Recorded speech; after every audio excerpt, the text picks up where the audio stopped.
welcome to We're Not Wizards. We are the best, but not wizards. Enjoy the show!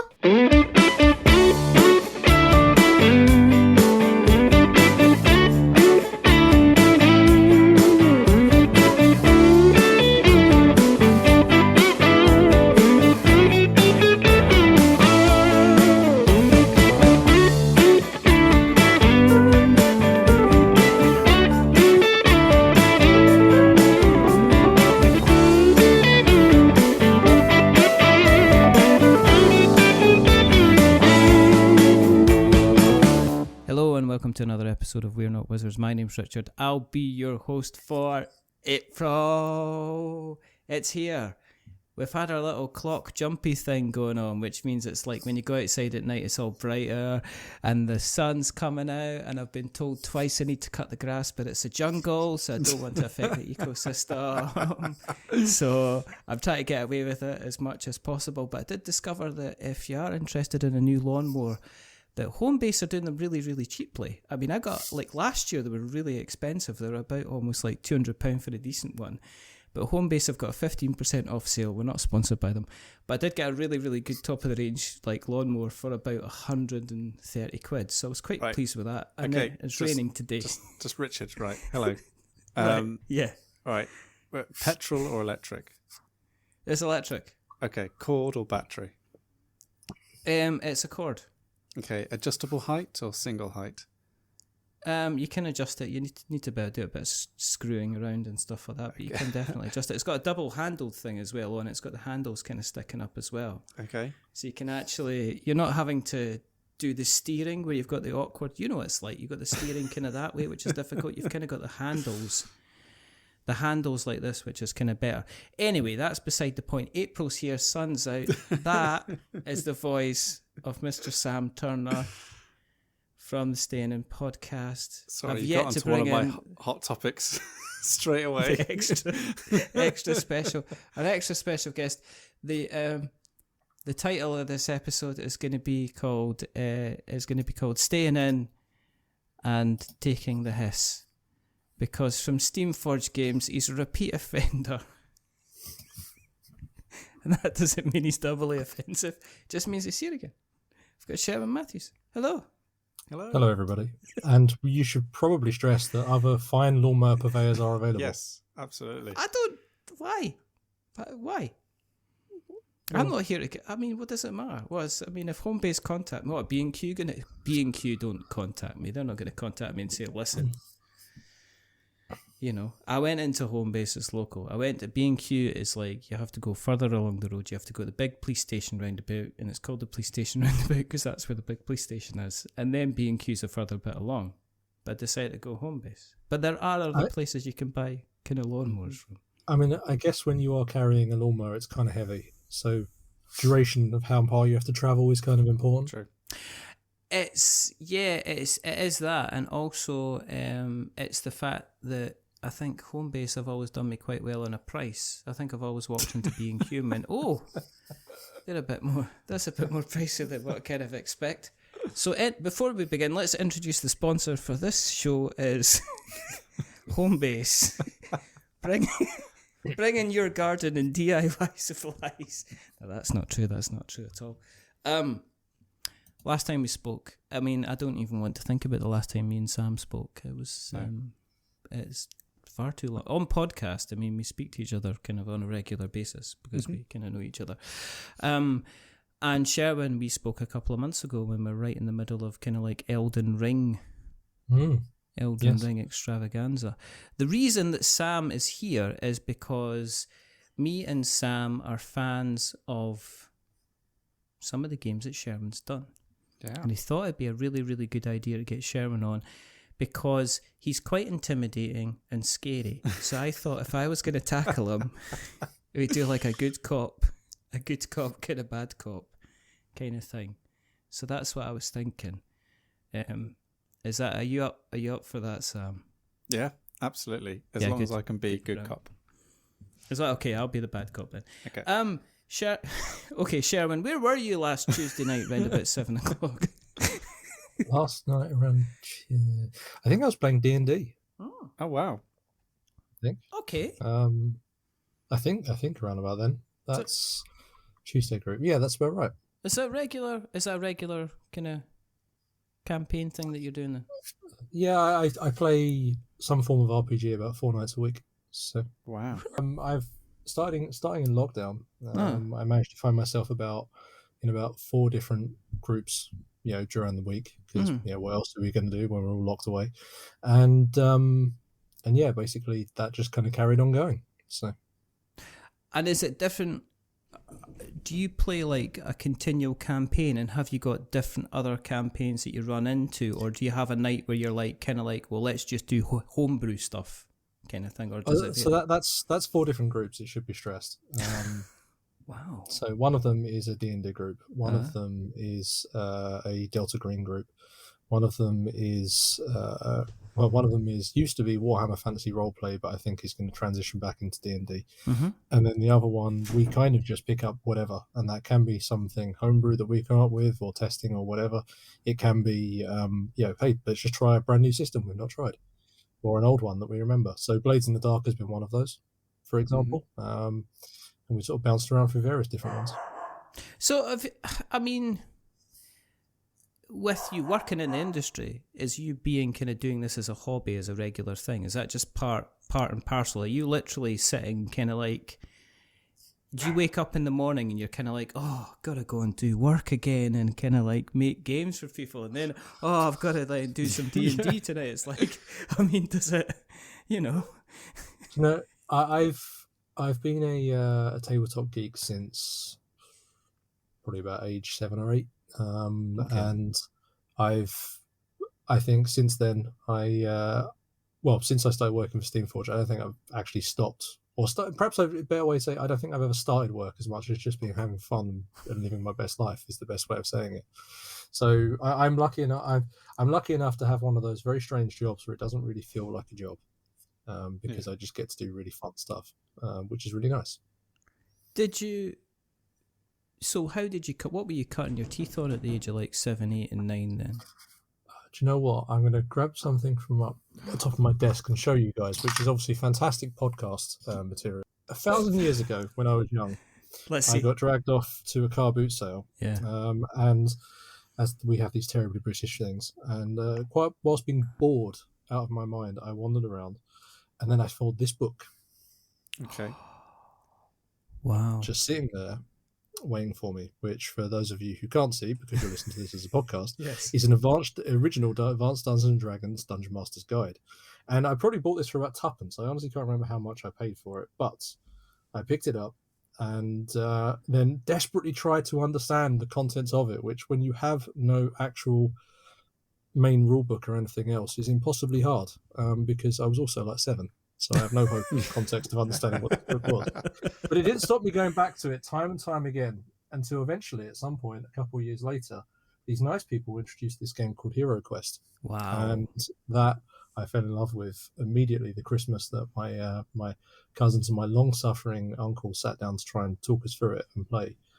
And that persisted, and that kept on going.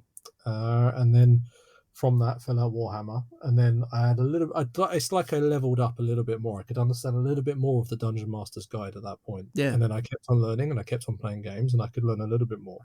And then around about age 12, I said in my very squeaky voice, which was starting to get a bit more gravelly then, I have mastered life. I now understand this book. I'm ready to go forth and play Dungeons and Dragons. I just had this vision of you going about being 7 years old, still rocking the beard. If I'm being perfectly honest. Yes, that's exactly what it was. Still had a beanie, still had the sleeve. And yeah, that's what it was.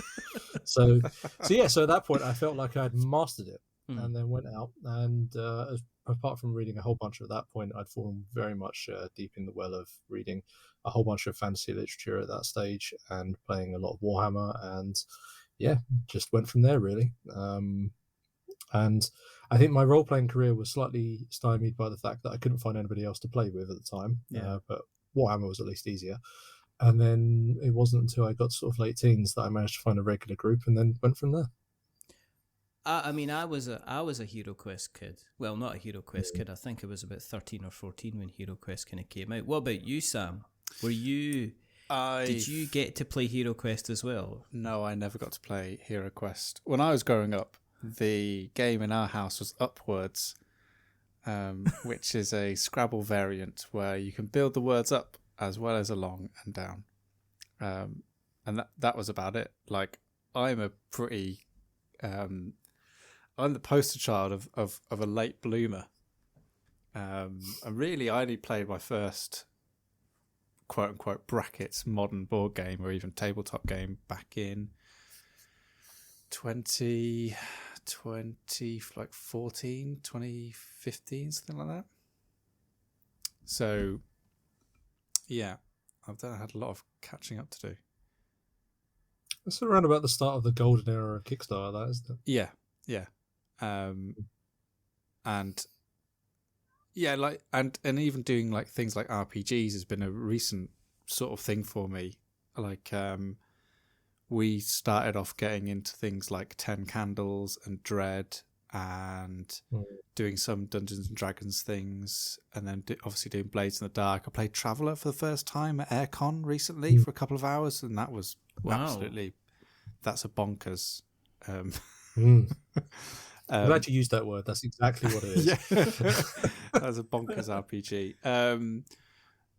But for me, like that whole like how has it changed for you then, Sherwin? Because like that book that you held up is written by Gary Gygax, and like so that's almost from day dot of being immersed in this hobby, and then since it's had this like, I don't know if revival is the right word, maybe resurgence. Like I've been hearing things like, that new Dungeons and Dragons movie is actually meant to be pretty good. And like there seems to be just a lot more of an understanding of like what that part of the hobby is, and like sort of the way of getting into it is a lot easier. Like how have you seen it change over, since you were in the single digits to now? Yeah, it's an interesting one, because the obvious thing that I would say is, being a tabletop geek, I'm not going to say we're cool, no, but I am going to say we're a lot cooler. We're a lot cooler than we used to be. Yeah, like if I go back to secondary school, I was one of the unfortunately I was one of the bullied kids. I was one of the quiet ones that no one really talked too much. So I think you're right, because I think depending on when you got into it.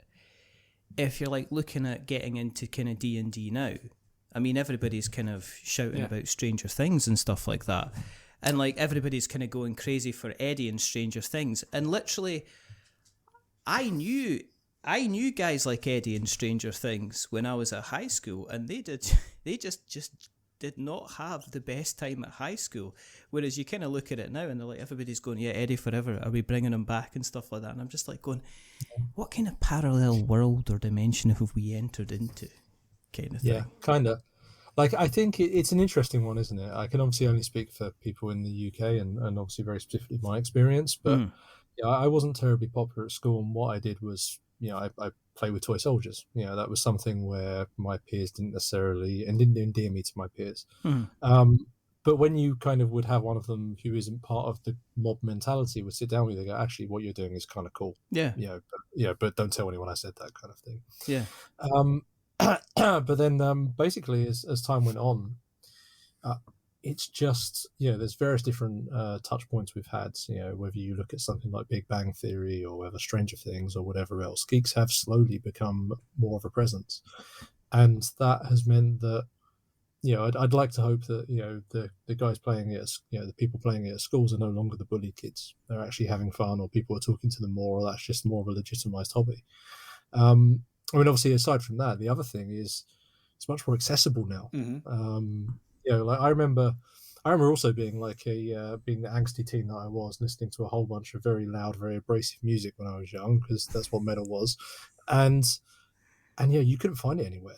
Like, to go get this music, there was no radio station, there was no internet at that point, because I'm old. It was something where you'd have to go on a pilgrimage somewhere into to the big city, into London. To go find it. Yeah.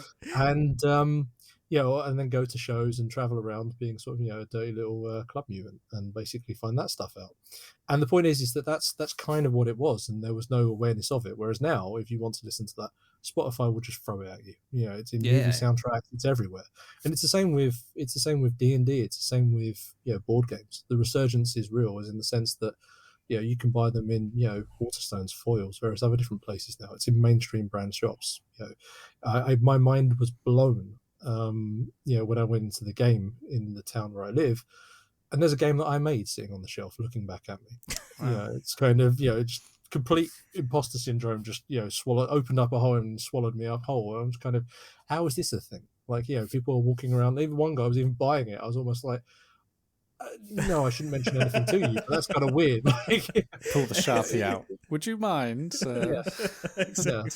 Let me write on your box. Yeah. No, so that sort of stuff is a very big shift, because previously, I think a lot of people had heard of something like Games Workshop, which is the obvious one. It has a lot of high street presence. Yeah. But no one had an awareness of what that was. Whereas now, that's video games. That's people talking about TV shows, movies, and stuff. You have Henry Cavill, who will just turn up everywhere and talk about how he likes Space Marines.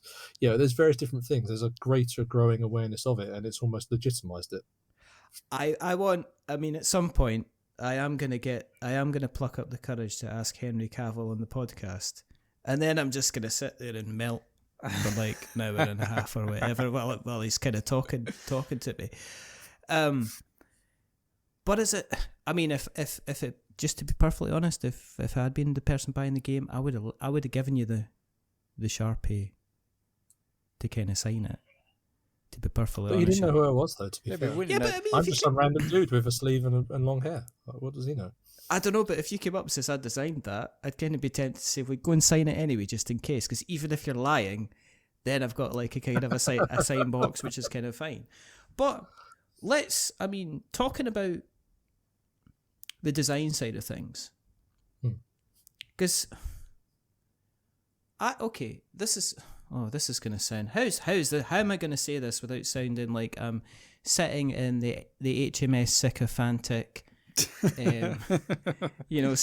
sailing towards the kind of the compliment iceberg, saying she's going to go down. How do you make the good games? No, it's not that. But okay, Tremendous. what I'm saying is right. And you've put me at the side, Mr. Turner. We're going to be having words in the car after this. With other people designing games, right? Okay, I want to design a game about making a cup of coffee. So I go ahead and I make a game about designing a cup of coffee. And I make my cards. Like? And I make my card. Okay, so it is a... And people do this to me all the time. And I always bear in mind that this game exists and I played it and it's actually very good. But go on. Right. Okay. Okay, sounds fantastic. Okay. Let's So see how it's close a game you get to the actual design. It's a game based around coffee orders. Okay. And you're You like coffee, Mama? you're juggling. Well, you're kind of juggling resources based on time. Okay. Because basically you've got on each of the cards there's basically an indicator of time. So in the top corner of the card it will have 1, 2, 3, 4, 5, and that's an indicator of time. Now you've got options on how fancy you make the coffee, but obviously certain customers you'll lessen the number of customers that will want that particular type of coffee from you because it takes more time and there's a chance it's going to get cold.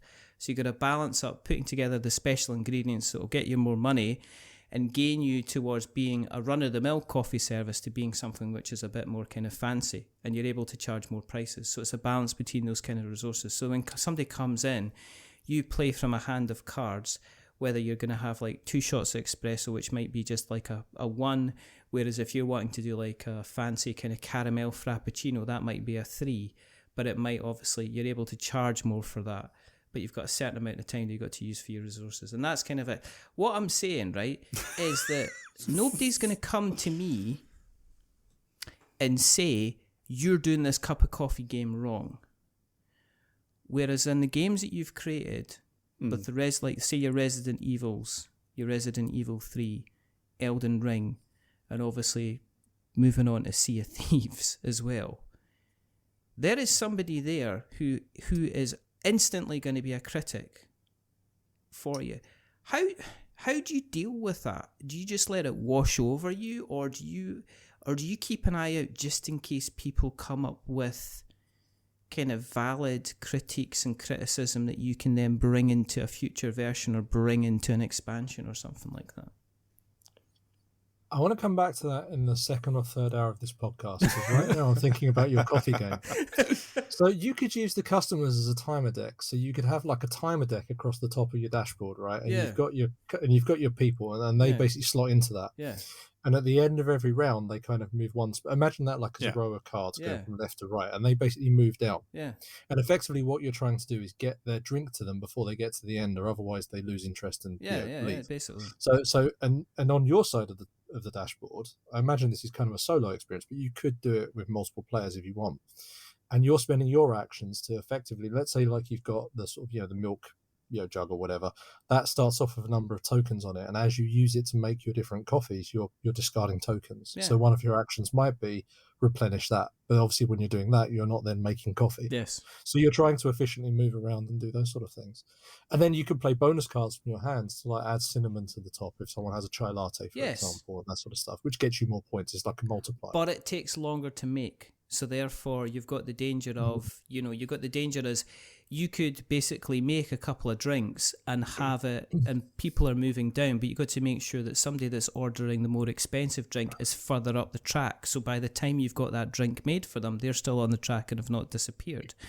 Now, the way that it would work is that whether it's 2 players or 3 players, you've got a finite number of customers, which are slightly more cards than the actual people, but everybody has a track of maybe like six to 8 spaces, and the customers actually move round everybody's kind of cafe, kind of searching for the best so like a one. sushi belt of consumers. Pretty much like a sushi belt of customers like that. And basically then if you manage to then win that customer, you claim them and they have a points value as well.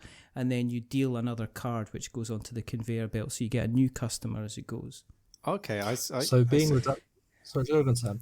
Well, I was just going to say, like that's it. It's an interesting balance, isn't it? Because I could just imagine it like being lots and lots of low value customers going around. And then do you wait to brew the really special coffee for the high value customer, knowing that whilst you're waiting, everyone's picking up the lower value, customers. You could balance up with sets. So for instance, if you get a set of like say three customers who will all ordering just a normal Americano, then yes, normally if you got just 3 customers, you would get 3 points. But if you collected obviously a set, every set's actually worth 4 points or 5 points instead. So yes, it's to make sure everybody's collecting all the smaller guys as well as getting kind of like the bigger guys. But you can also have kind of bonuses where you can introduce kind of new menu items or new ingredients as well, based on how simple or how more complicated you want the game. You could have the oat milk expansion, couldn't you? Exactly. You'd also have to have the almond milk and the gluten-free oat milk expansion as well. Coconut milk. Are we all taking notes on this, by the way? Yeah. Well, if I'd realised this, I would have brought my board game idea to the table as well. Well, we can do. So what I've attempted to do there is actually say, and that's how you make a game that people will complain about your game, but that's how you make a game. Mm-hmm. Is effectively what we always try to do. And again, as promised, I will come back around to your original question. Yeah. What we always try to do as part of our process is we try to drill into the core DNA of what it is that we're trying to make. Yeah. Whether that's a licensed product, whether that's an actual game. So, and we'll use Resident Evil as the example because that's obviously one of the things you mentioned. Yeah. What is it that makes a Resident Evil game a Resident Evil game? Is it I'm blasting all the zombies I can see in sight and they're all just being gunned down and I'm basically feel like zombie Rambo? Is it that's every so often one of my friends has to dive against the window, smash it to pieces, and then just start screaming at me, maybe? But it's something where what makes a Resident Evil game feel different to to a Zombicide game to a game of, to a Left 4 Dead game? What makes it feel different to Silent Hill? What makes it feel different to any other type of survival horror or zombie experience that I'm playing? And once you start to understand what that is, you start to understand those key pillars that you can then return to time and time again and go, right, well, Resident Evil is a resource management game. Yes. Straight away, first core rule, you can't kill all the zombies. If you can kill all the zombies, then you're missing the point because you've got too much ammo. The whole thing is looking at this and saying, how am I going to get through this particular combat puzzle? Am I going to run past these zombies? Am I going to gun them down? If I gun them down, I'm using my ammunition resource. Use too much of that, and I can't kill them later on, which might be okay, but probably not. I might need to get out of a pinch. But if I try to run past them, I might get bitten. So my health is my resource at that point, and my luck, effectively, how much I can, rely on that. And that's effectively what, one of the many pieces that falls into what a Resident Evil game is. And there are obviously several others in terms of tension and horror and all sorts of other bits, and according to that. Yeah. The more you get your game experience to be resonant with what you're trying to emulate, the less you have people, the more that you are better insulated from people who say, well, this doesn't feel like the game. Because ultimately, even though the mechanic may not be the same, even though it may work slightly differently to how it works in the video game, if the feeling of the game is the same, if it makes people, if it is evocative of people's favorite game, and that's why they sat down to play and they go, do you know what, this feels like Resident Evil, this is cool, I love this, then that's how you get a lot of positive sentiment with your game, and that's how you've done a good job of emulating, of simulating what that game is, even if you haven't necessarily simulated it on a one-to-one scale. And I think that insulates you quite a lot from when you do get people invariably who, aren't necessarily happy with what the product is that you've made, because irrespective of whether they enjoyed the experience or not, ultimately most of those people will still go, but you know what, you nailed it, it just wasn't for me. That's the key thing. Horizon Zero Dawn, I think there was a lot of people that were expecting to have kind of like a 50-hour or 70-hour video game with kind of huge explorable kind of landscapes. But it was really funny because, like, if you read the rule book, it kind of actually explained this is what this was where. And then when you got into that, it was like, yeah, this is, and when I wrote about it, that's what I said. It says, this is not people who are expecting the entire game are going to go, oh, this isn't the entire game. But people who are expecting to have the kind of gameplay strictly regarding taking on the different machines would have been kind of right at home. With regards to that, and slipping very slightly into Elden Ring, which I played tons and tons of the video game. I don't know if you played Elden Ring at all, much, Sam. Of course, yes. Who hasn't? Yes. Come on. This is when Sherwin says, no, I didn't have time to. I was too busy designing the bloody video.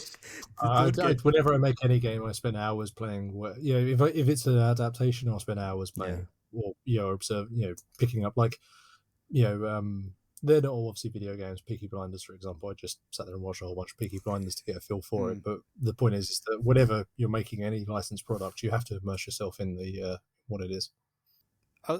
The thing that strikes me that's interesting about adapting things like Elden Ring and Dark Souls is those very singular experiences.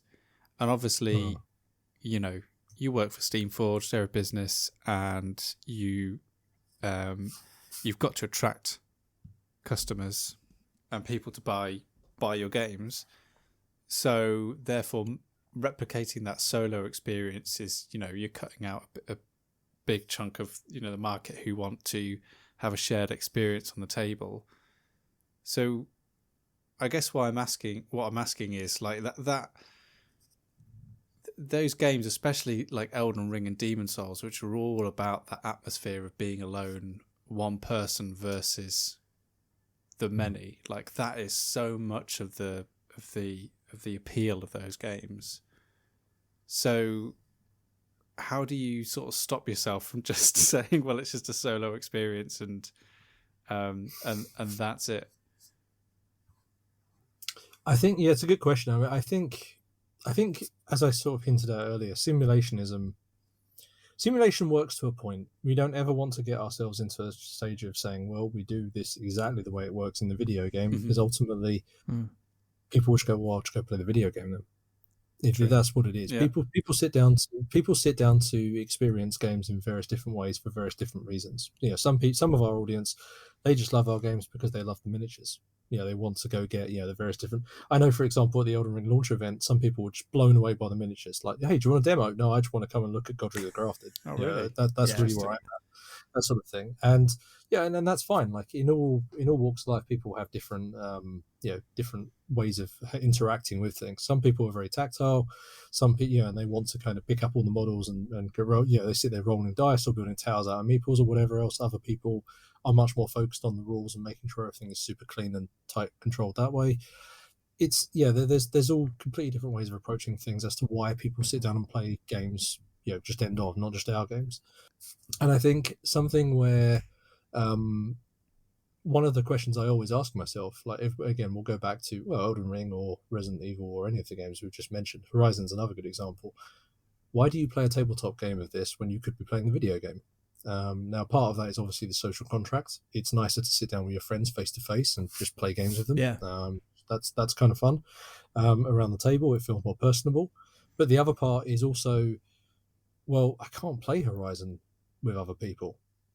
I can't play these games. Like, it literally, if I want to sit there, we can sit there and all just talk for the next 45 minutes about how awesome it was to play Elden Ring. But hey, do you want to go on? Do you remember that bit where we did the dungeon together? No, because we didn't do that. Because we can't do that. Now, obviously, that does exist within Elden Ring to a limited way now, but when we first started talking about it, it very much didn't. And I think it's fair to say the majority of people who've played it, it's a solo experience. And even then, you're not in the same room, are you? You're not. It's exactly it. Yeah. So at that point, it's a new way to interact with your favorite game. Is the core thing. One of the big things that we had coming out of Resident Evil is a lot of people going, hey, I got to sit down and play this with my family. We all got to enjoy it together instead of just talking about how awesome it was watching someone playing this, or how awesome it was, that we all went away and played it all individually. We got to approach it in a completely different way. It still feels like Resident Evil because what we do and the way we move around and everything, but we got to work together to overcome what was being thrown at us, and people like that. That's a rewarding experience, and that in itself is probably the biggest driver to why you just go, do you know what, we should always have a solo mode, because there's a lot of people out there who want to play games and they want to solo it and so forth, but at the same time adding in extra players is extra gameplay. That's extra kind of content that people really want, and board games and tabletop games, most of the traditional focus absolutely is playing with all of your friends. Yeah. Do you think there's a danger with board games at the moment edging into becoming very, very complicated pieces with lots of moving bits that people end up just going, actually, it is easier if I just play. I wish there was a video game version of this. Because of recent, I have seen kind of big, huge games coming out. I mean, massive, huge behemoths, and we'll all know who they are. And they've got so many kind of moving, intricate parts that would actually probably be taken up by a bit of code in a video game. That I think sometimes you forget that the tabletop thing isn't about learning 20 million different rules and 20 million different mechanics and how everything kind of pieces together. But like your Resident Evil game, it is just a case of the zombies are always going to be moving. I don't need to roll individual dice for all the zombies. I don't need to understand their motivation. I don't need to give them names. I don't need to look at their individual hit points. All I know is they're coming towards me. I need to either run or fight.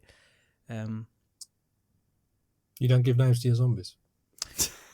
You know I do, Zombie but I'm not 1, going to Zombie publicly. 2. Zoe, Sander. Right. The cranberries. But we've seen it. They are. Zombies are people too. Zombies were people too. There's been a bit of that, Richard, though. In have you played Paperback Adventures? I haven't. No. So I don't really play board games. I don't like them. Fair enough. I prefer speaking to people. You should have seen the face that Sherwin gave them. It was like, you're lucky you're not you're lucky you're not near the office. Otherwise, I would run up and probably, I don't know, attack me with a Sharpie. It'd be a long run to get to the office. Yeah, you would. Real quick. That's About 4.5-hour drive away. Exactly. You've got a long way to get Exactly. away if I'm running up I'll to the tell office. you, you name the place, I'll come and fight you. And it's like, well, let's go and try and fight someplace where we're all going to get very tired before we decide we're going to actually have a fight. Anyway, you were saying, Sam. But I was saying, like, you know, what you're saying about that complication and what video games do, which is really good in terms of streamlining a lot of the rules spaghetti in the back end. Like Paperback Adventures kind of, but like really challenges that in an interesting way. So it's a card game by Tim Fowers and Sky Larson, and the pitch of the game, I don't know if you've heard of it, Sherwin, is Slay the Spire, but crossed with Scrabble, and it's an attempt by both the designers to try and figure out how to bring a Slay the Spire kind of experience to the table. And you do that by battling different enemies, by spelling out words, and how you spell out words, you know, defines what kind of attacks you do, whether you do attacks or defense. And it's a really, really clever and smart piece of work. But there's a lot of like interface with what's going on the table. There's lots of rules and things that you have to fiddle with, and stats that you have to move up, and different ways that the game interacts with its items and its skill set means that there's kind of a lot to hold in your head at a time. But along with it, they also made a version of it that you can play on Steam, which does a lot of the sort of the complicated rule stuff in the background. And I've played it sometimes and thought I could just be sitting on my sofa and playing the video game version of this. Like, but there is just something. I don't know whether it's just because I'm a bit of a rules hound. Like, I read rule books in bed. Like, I'm notorious for it. But It does. But I'm a bit like, in my board game group, I'm the one who learns all the games. I'm the one who teaches them all. Like, just being very familiar with rules and applying it to something with a table is sometimes part of the fun. I find anyway. And, you know, when we played like Resident Evil, and that thought of like, you know, it's stuff like, you know, when you walk into a room and it's got the yellow or red hatching on it, and it's suddenly like, right, this isn't just a computer deciding this. This is a dice that we're all going to throw, and we're all going to witness, and we're all going to look on the chart together to see what's going to happen. And that is a lot more fun than just letting a computer do it, if you know what I mean. There's an awful lot to unpack there, from the original question all the way through to that. But let's start on that last point you pointed out, because I like that. That's that's just really nice to hear, because that's something I worked really hard on Resident Evil to basically. The thing about Resident Evil is it's an immersive. Yeah, the actual video game is an immersive experience. Yeah. It's something where you are scared, terrified of what's around the next corner. Yeah. The whole game is running from brief oasis of light to brief oasis of light. Is the way of thinking of it, and you are running out of resources, and one of the things you realize is when you like get killed by something, you don't realize you've been holding your breath the entire time, because everything is this desperate battle to try and survive to get from this next point. And it isn't until kind of you maybe you get killed by a giant alligator or whatever, kind of you go sink back into your chair and realize I've been holding my breath the entire time. I've been so immersed in this thing. My body is reacting to this.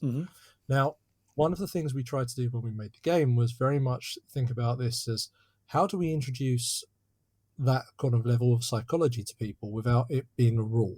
Because one of the things we never want to do is burden people with too much complexity. Yeah. Whenever we design any game, we have something internally we kind of term complexity points. And if you make something really complex, like, we'll stick with Resident Evil.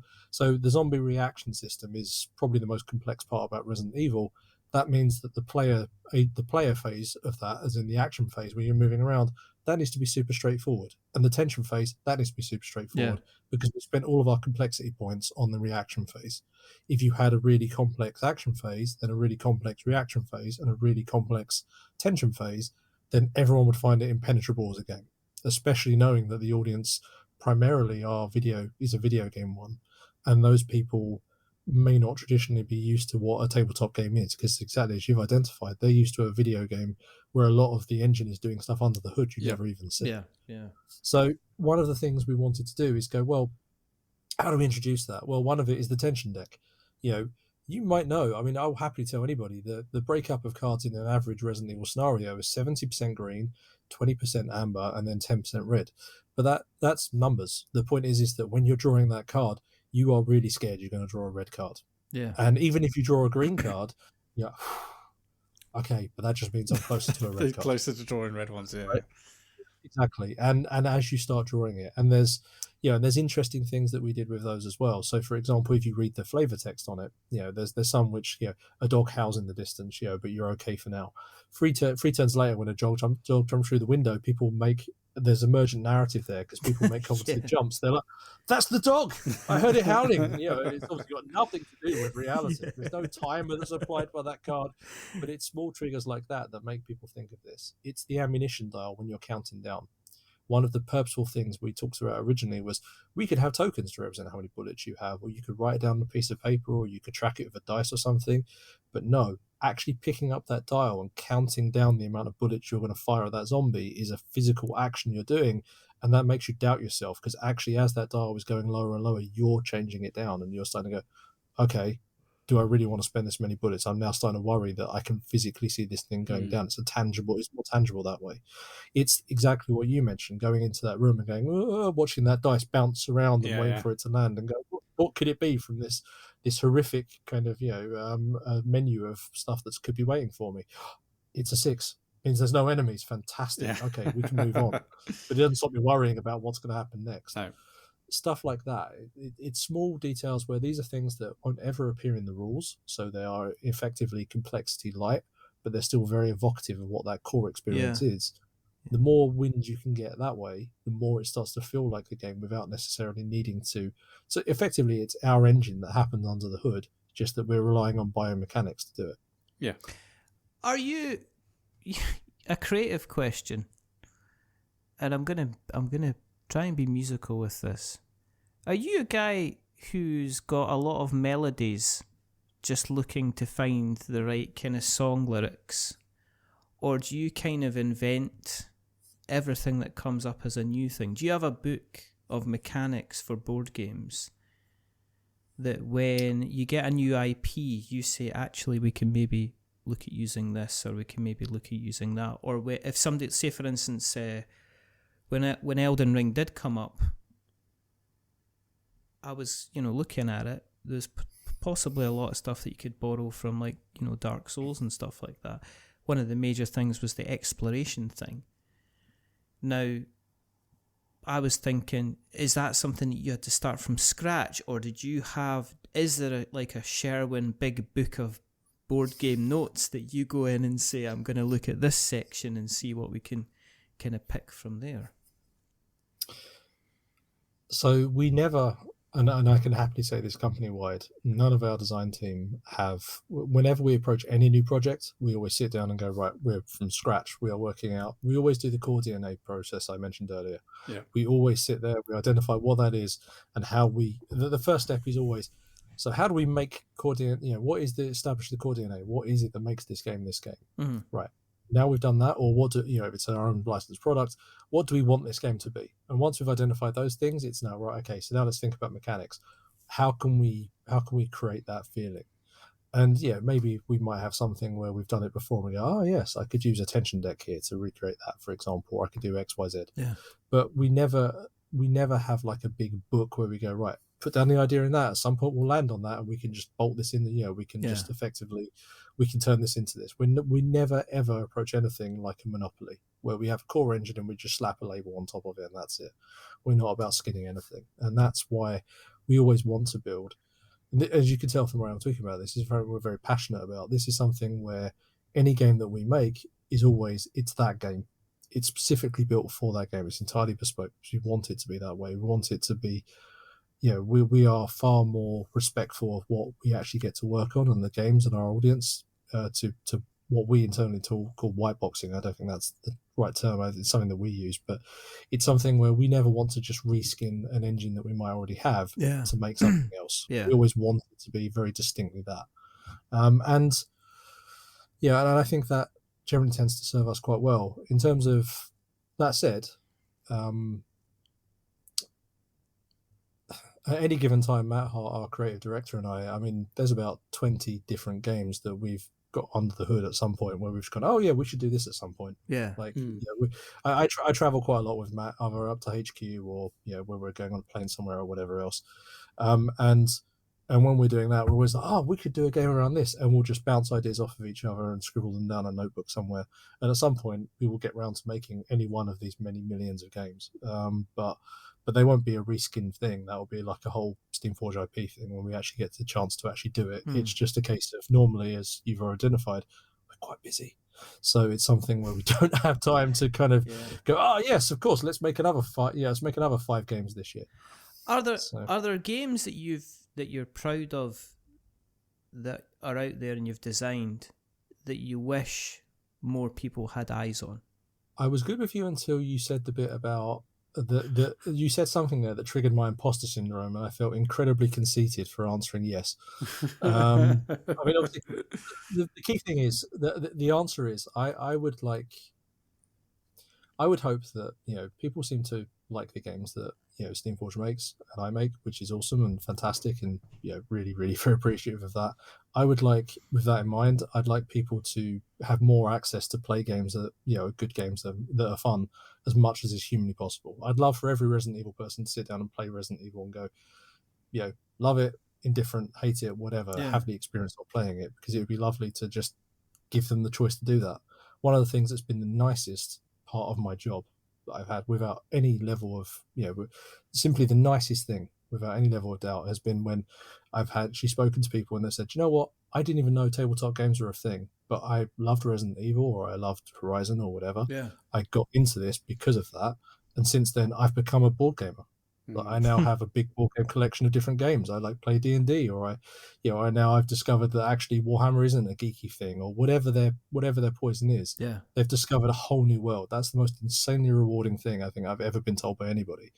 And that's lovely. So, I mean, it was commented on George Lucas, and I think it was Steven Spielberg said that sometimes he wished Star Wars hadn't been successful because we probably missed out a whole cracking set of films that George Lucas would have done if he hadn't done with Star Wars. So if you weren't involved in so many of these kind of IP-based games, are we missing? Is there a hole again? Is there maybe a pile of, we're joking about the coffee cafe, the cafeteria game, but is there a pile of games out there that you would say, if I had, is it like, are you going to get to the age of 50 and instead of like building a boat or get a model railway, are you going to start creating the kind of Sherwin's range of games kind of thing? Is that? I mean, maybe. It's not far off now, bless. But it's ultimately I get to make awesome games, irrespective of whether they're IP games or not. Yeah. I mean, as I said, Matt and I have a hopper of games that we would love desperately to get around to making. We just never seem to have the bandwidth to do it. Yeah.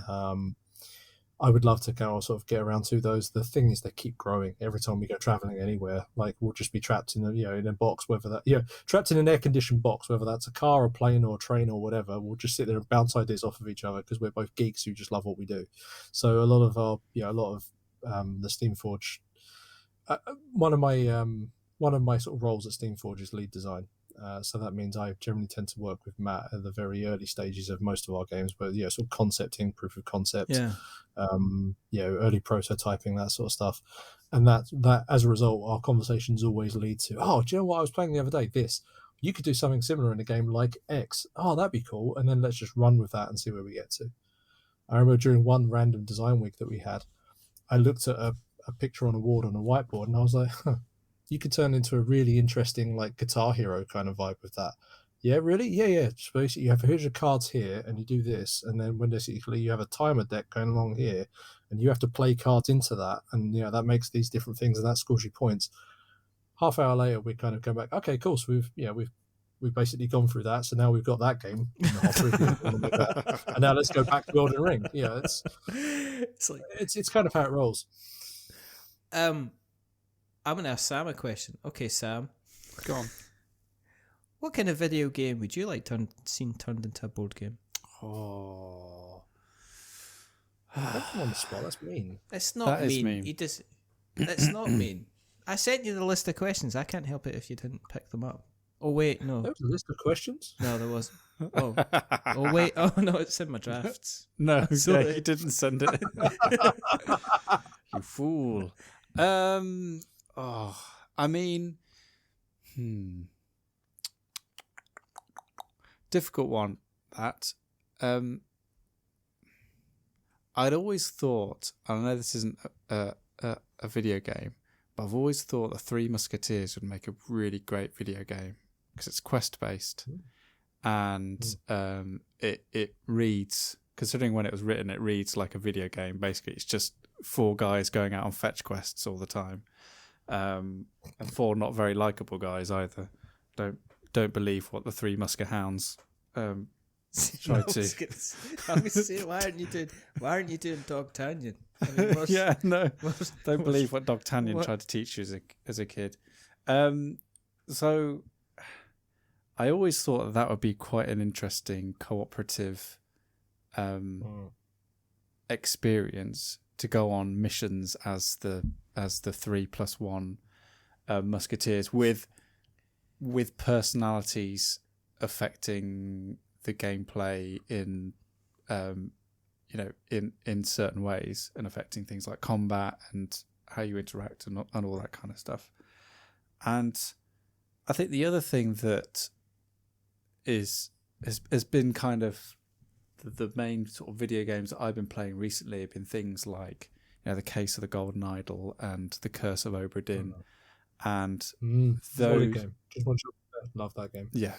And I don't know how there's the wonderful thing that Case the Golden Idol does really well is that feeling of, slotting things in and completing a picture and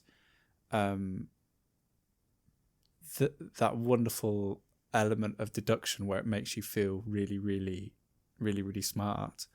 And I think there's games that do that, but I feel like sometimes what board games slip into is actually making you feel like a bit of an idiot for missing things. So like Sherlock Holmes Consulting Detective is a great case in point that it's a great game of deduction and reasoning, but at the end Sherlock just turns up and goes, I did that in 3 moves. What are you on about? I couldn't get the box open for that. whereas video games in terms of that deduction, I feel like they just have a bit more of because part of the joy of that deduction is opening it up, looking at a case, closing it down and going to do something else, and then half an hour later you suddenly go, well, what if it's that? And then you come back and then you can just open it up and just. But when you're like the other day we played Tragedy Looper from WizKids, formerly of Z-Man Games as well.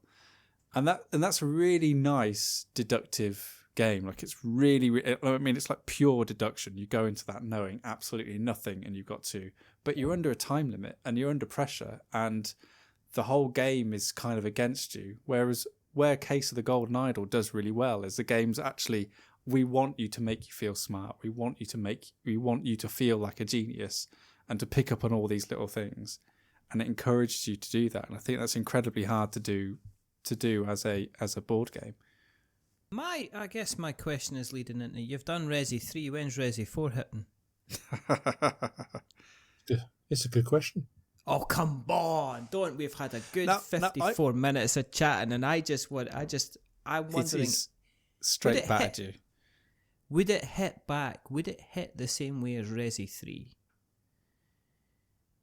How do you mean hit? Like, as in you pick up the box and if you were to hit someone, it does the same Well, I amount of mean, damage? any of the Steamforged range is like a hospital trip. I mean, But do make chunky Resi, games. but Resi 3 is a really interesting case in point, I think, Sherwin, because and this is something that I wanted to ask you, was it difficult to make Resi 3 knowing that you were just iterating off Resi 2? Like, no, like stopping yourself from making big wholesale changes, like trusting the design, knowing that it was good enough.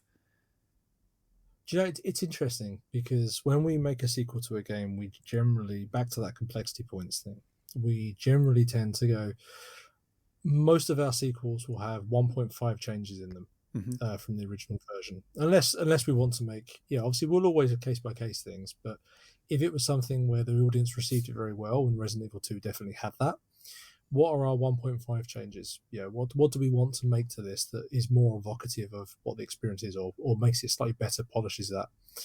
And it's something where zooming into that went, well, I kind of part of it is the fact that Resident Evil 1 through 3, the video games, are all effectively the same engine, just with more polish added to it. They're extra animations, they're slightly smoother with the way they work and so forth.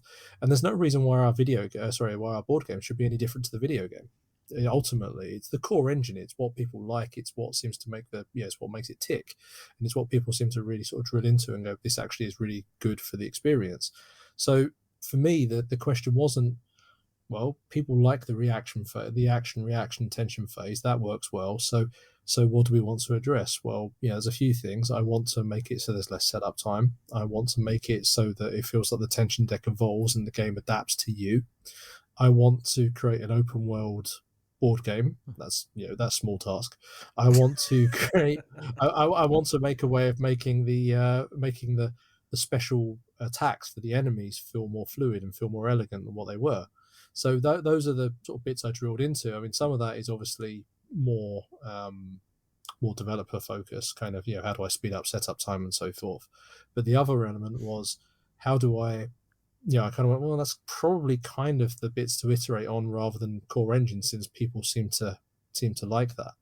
And outside of telling slightly weird stories about how we ended up sort of coming up to those different ideas, that I think that gave me enough confidence when I was looking at RE3 of, actually, people really like this, and the video game had the same thing as well. It just built on what was already there before. So let's do the same.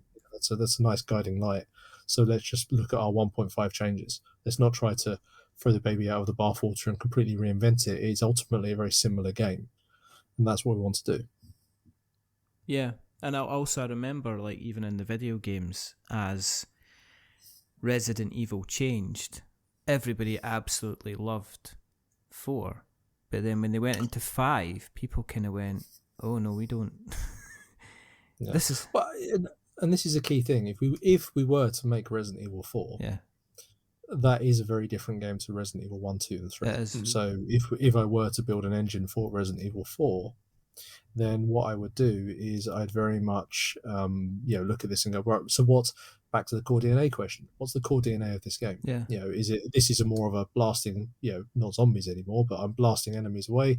This is much more, if you were to look at Resident Evil 4, I'm going from one point to the next as a sort of a level progression. There's chapter ends, there's a merchant that I buy stuff off of.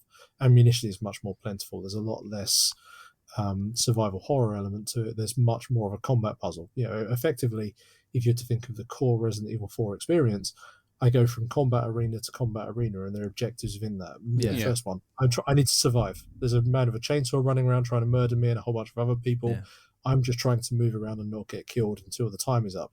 Another area, Ashley's been grabbed. Someone's running off with her. This will mean nothing to people who haven't played Resident Evil 4, by the way, apologies. But someone's grabbed my partner. I need to protect them. Whether I've got a sniper rifle and I'm shooting enemies as they get close to her. These are effectively our combat puzzles that they just don't exist in the original Resident Evil series. But that's fine. That just means if we were to make a Resident Evil 4 game, that's the sort of stuff we would drill into instead. And that would therefore mean that we change the engine around.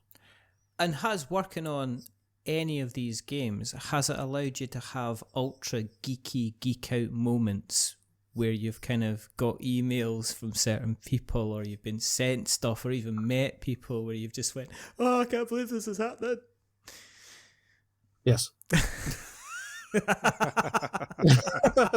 So do you know that the most surreal moment I think ever happened was the original director for Resident Evil 2, sharing a tweet where he's like, "I've just got a copy of Resident Evil 2, the board game," and I'm like, mind blown. You're literally kind of looking at this thing going, I loved your game a whole bunch of time ago, and this is why I'm doing my job. Like, this is why I got to make this game, and I played it to death. And now here's you saying, I really like playing this game. It's something I made. And then I'm just going, this is the most surreal day I think I've ever experienced in my entire life. But it's kind of cool. That's incredible. Yeah. Do you also have to have like moments where you're kind of like, you must be a really good secret keeper as well. I mean, you must be watertight and just walk in the house and go, what were you doing today? Can't talk to you, can't tell you. Do you have like kind of debrief moments, and you say you and Matt go on a lot of trips, where you sit there and you just like high five each other for 5 minutes and go, I can't believe that we're doing this kind of thing now that I'm not, and then you have to walk out the room knowing that you can't really tell many people until it's officially announced. Yeah, like we knew about Elden Ring a long while before the world did, effectively. Matt and Rich especially, so the guys who own Steamforged, they were invited by Bandai and FromSoft to basically go and sit there and have a preview of it, and they couldn't even tell us about it for a long while, except for the part where Matt went, okay, something big is coming, and you guys, I desperately want to tell you, I can't right now, but it's going to be massive. Like, literally that, not us, just the world is going to change because this thing will happen and it's going to be amazing. And as soon as I can tell you, I am very excited to tell you all about it because we're going to make an awesome game. And as me going, okay, I have absolute trust in you. That sounds cool. Let me know when you can. And that's what it is. Like, part of one of the important things for us, obviously, is trust with our licensed partners. Yes. Where we work with them, and it is something where, again, as a lot of what I've said, that invariably means that we want our licensed partners to be able to trust us implicitly the same way as we trust them. Obviously, we tell them a whole bunch of stuff about how we work as a company and various other different things. So yes, and I think a lot of that goes from a professionalism beyond the NDA, before the NDA. So it doesn't have to be like, yes, I'm under an NDA with a whole bunch of different companies. I can't talk about stuff that I actually work on, but at the same time, I wouldn't want to anyway because I have too much respect for them. So yeah. And it ruined the surprise.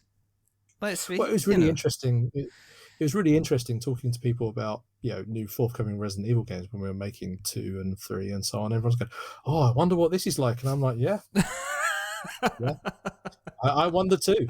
It's like totally kind of just lying. So yeah. How do you relax then? I mean, it's really because when I want to relax, I kind of podcasting actually allows me to relax. Sam, you relax by podcasting. Sherwin, Sherwin's the odd one out. Doesn't do that. How do you relax? I don't know. I mean, it's interesting to say. I mean, obviously, my hobby is my life and is my job. I generally tend to. So, I guess, I mean, I paint a lot of models. I find painting is extremely tranquil for me. Yeah. I'll put on music or whatever else, and I'll just sit there and I'll paint. And that's something where I'll just lose hours and hours and hours, because when I paint a model, I'm not just looking at it and going, oh, well, this thing needs to be done, so I blast through it. For me, painting a model is storytelling. It is, if I'm painting something for an army, I'm getting into the mentality of what is this thing I'm painting? What's its story? Why is it here?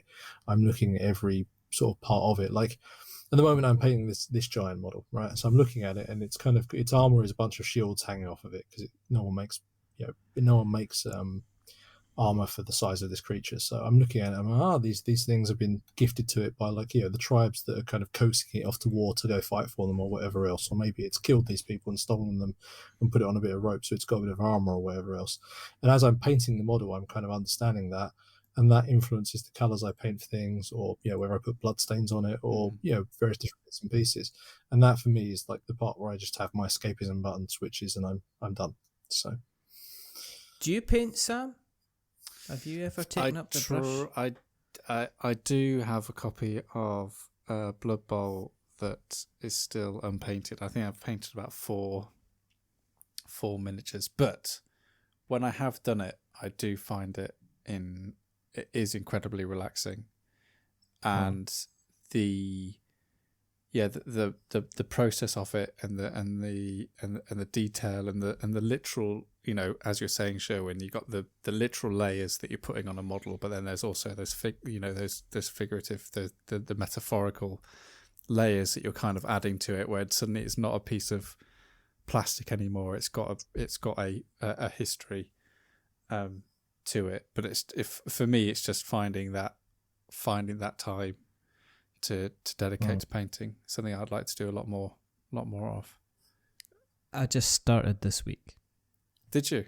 Cool. Literally last night. What are you painting? I'm painting. I got gifted by the lovely Andrew a little kill team set of ultramarines. Cool. Ah, So Nice. Are you painting them blue, or are you doing a different chapter? I'm gonna do them purple because I'm a big fan of kind of like purple. So I'm going to I went into the hobby shop and I just went, set me up. I think it's like the Imperial Loyal people or whatever. I don't know. I don't know their names. I don't. Are they I'm gonna not be competition legal? I don't care. They're going to be bright purple and beautiful. But yeah, so I primed. Let's have a quick think. There's purple stars apparently. I'm just looking now. I'll tell you. Hawklords, that's what I'm thinking of. I'll tell you. I'm going. This is going to make brilliant podcasting. But people, you're just going to have to, because this is out there. So I've got that. But they're not the Emperor's Children, because that's somebody else entirely. They're naughty. They're naughty people. Are they? We don't talk about them. Oh. They used to be good guys, and now they're bad. Ugh. Are they purple? They are purple. They're very purple. No. They're so purple, they had to discover new colours of purple to make their armour purple. Oh, because they look quite cool. Purple. You can just make them bad guys. Purple and gold. That's my colour yeah. scheme. So that's, so I went in and I got black primer, so they're all sprayed with a black primer. I'm then going to dry brush them with white to get some highlights. Mm-hmm. See, my problem is that I can't just go in and do something half-hearted. No. It's like, I think I'll write an article. Oh, actually, I'll go and get published in Tabletop magazine. Which is available to buy. Please. Interview with Jamie Stegmaier. Thank you. But I just know that I'll kind of I'll not just be like one coat and stuff like that. I'll be on YouTube videos and I'll be buying magnifying glasses and everything like that. But I used to draw quite a lot. And so I'm kind of interested to see how I can take things from kind of 2D to kind of 3D. So we'll see. But it's kind of interesting because I thought I've been meaning to paint for ages. So I'm just gonna try it out. So that's gonna be C, and I'll probably paint to them and then I'll forget about it.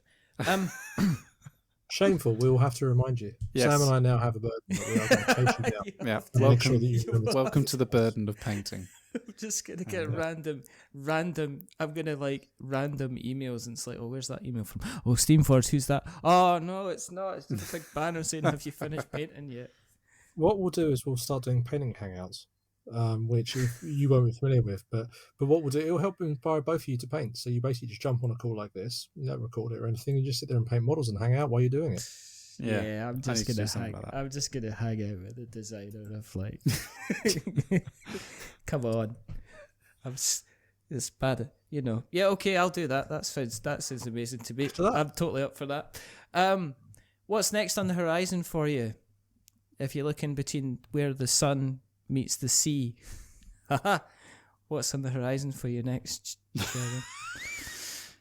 I don't know. There are always new horizons. I couldn't honestly say. At the moment I'm working on about 6 different projects. So at the moment, a lot of what I'm doing is finishing off bits and pieces. And obviously there's this thing called Elden Ring, which I'm working on quite frantically at the moment. It takes up a lot of my time. So yeah. Is there a long time on the Pledge Manager and stuff like that? Has that still got months to go before you lock that down? Pledge managers are like the opposite of Kickstarters. Kickstarters are like this short burst of activity where everyone's very, very excited about doing this. And then pledge managers open and stay open for months on end, and they're very unsensational. They kind of just tick along in the background. Get an email to say you've not completed your kind of Pledge Manager. What about you, Sam? What's on the horizon for you? What's on the horizon for me? I am currently playing Hi-Fi Rush, which is an Ace video game, which is another thing that doesn't really translate well into board games, is rhythm action games. But you were hinting at a Guitar Hero one there, Sherwin, so maybe you've cracked it. What else is on the horizon?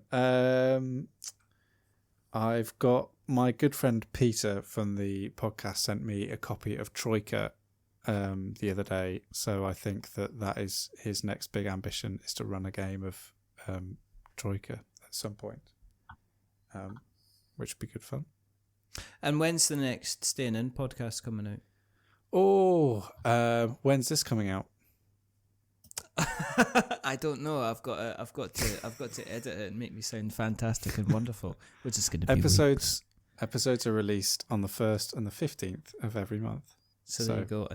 And for those who haven't listened to Staying In podcast, it's an absolutely fabulous, wonderful podcast, which is all about various kind of lovely you could say, it's going to say geeky things, but it's not. It's about mainstream popular hobbies and entertainment.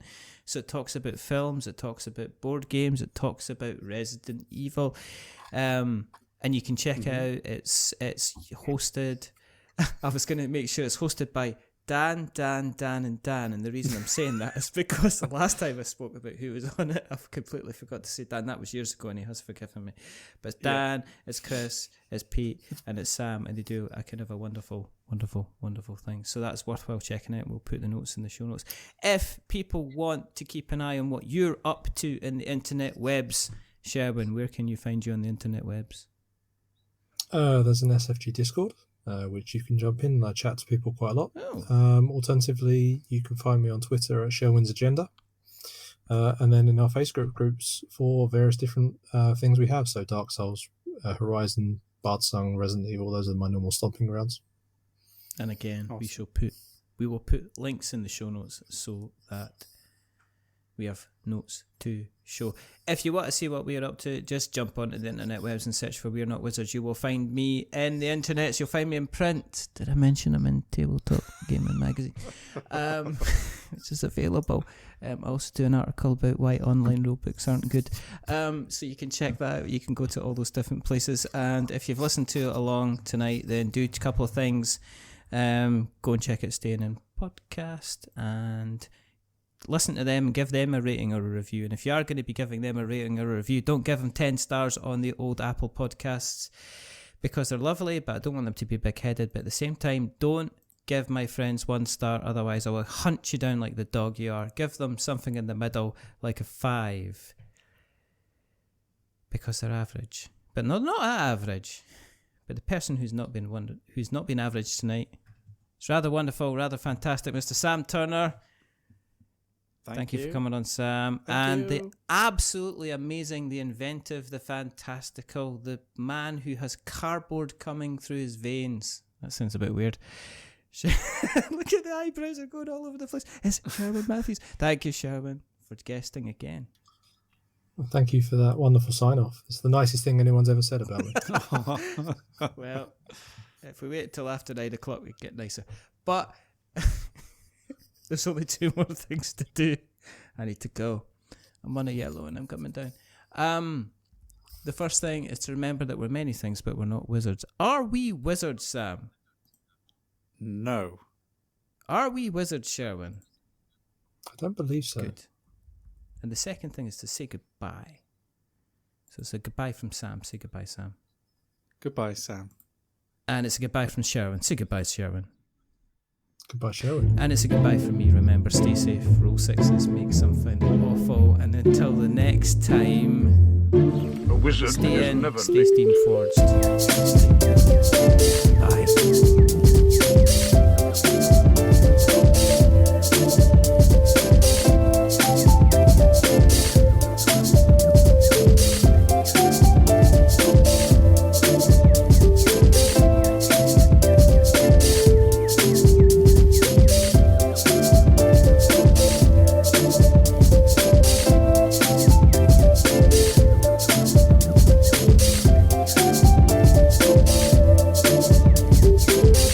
nor is he early. He arrives precisely when he means to.